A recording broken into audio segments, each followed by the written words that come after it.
Peace, Patrick, Conservative Rap, and in this video we're going to get into something slightly more scary in origin. Cyber attacks, cover for World War III. Hybrid attacks, cover for World War III. These are all scare events to prep the population for more control. With COVID, they got away with a lot, and the nature of their attacks, the deep state, the people that want us enslaved, have to be like subtle and invisible. So you're going to see a lot prior to and alongside the advent of, out of, I think it was 7 conflicts, Trump has already squashed 6 of them. But we still have the Ukraine-Russia thing, right? Anything the deep state can engender to create fear amongst the populace will facilitate their sense of control. So let's take a quick look at some of what's happening there on the geopolitical and global stage. Check this out.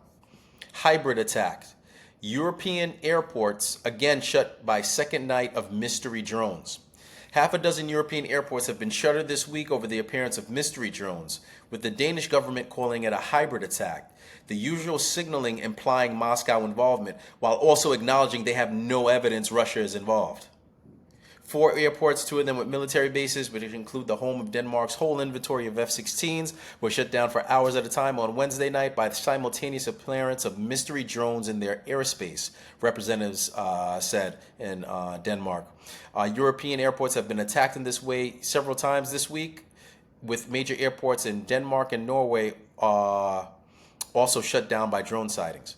Danish government came under heavy criticism given Wednesday's night incident. The country was not in a position to track, intercept, or shoot down the drones when they arrived. Ministry of Defense said he could not shot down the drones if he wanted to, but they made he could have shot it down if they wanted to, but they made the determination it would be safer for civilians not to suddenly start engaging in anti-air warfare in built-up areas. This is BS. It's the same thing Trump said. He said, listen, if you see this type of stuff, just shoot it down. He's goading them to facilitate. It's genius what Trump is doing. Infrastructure sabotage. Telecom giants warn of NATO and global internet power outages. It's invisible. You can't see it, control it, rationalize it, and it'll prevent stuff like this, right? Digital soldiers sharing information and undermining their narratives, their fake news being like discredited the moment or the instance it comes out. Check this out now on, this is from DigWash, the Geneva Internet platform. Cyber attack on Jaguar Land Rover exposes UK supply chain risk. UK ministers are considering an unprecedented intervention after a cyber attack forced Jaguar Land Rover to halt production, leaving thousands of suppliers exposed to collapse. A late August hack shut down JLR's IT networks and forced suspension of its UK factories.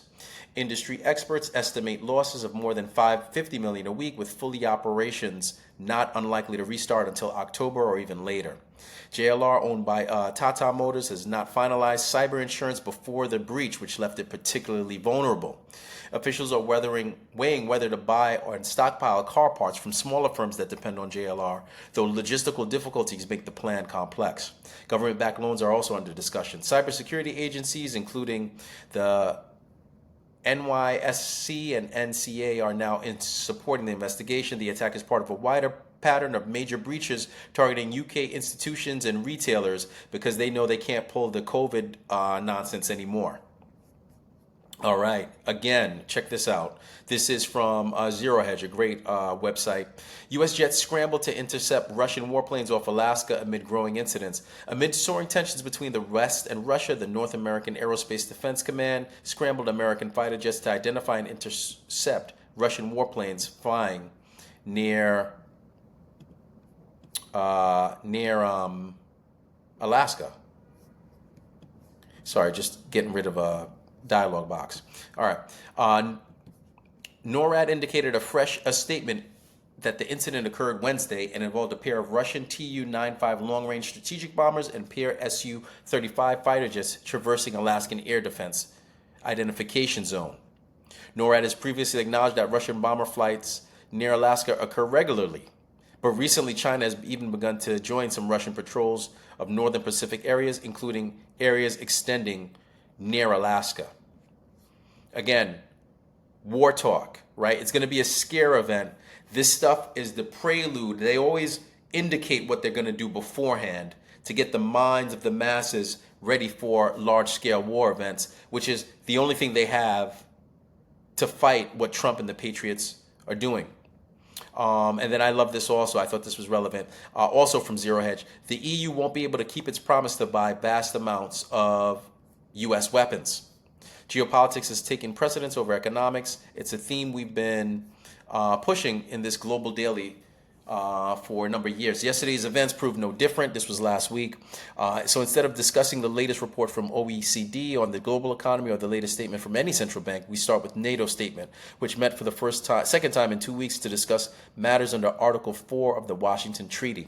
This time it has the behest of Estonia, whose airspace was violated last Friday by 3 armed Russian jets.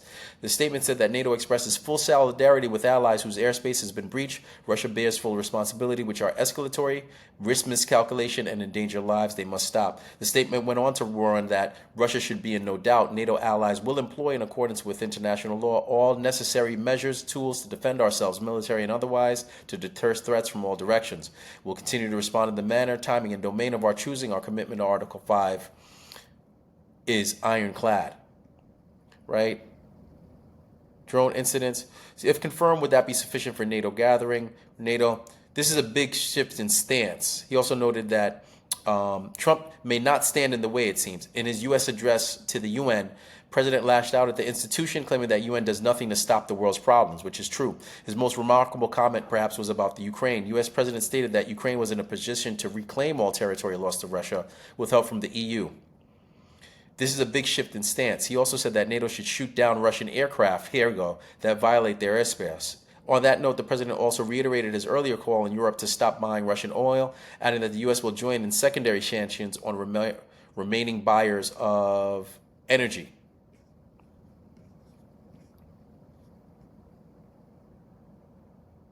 So, again, a little bit to cover here on the geopolitical front.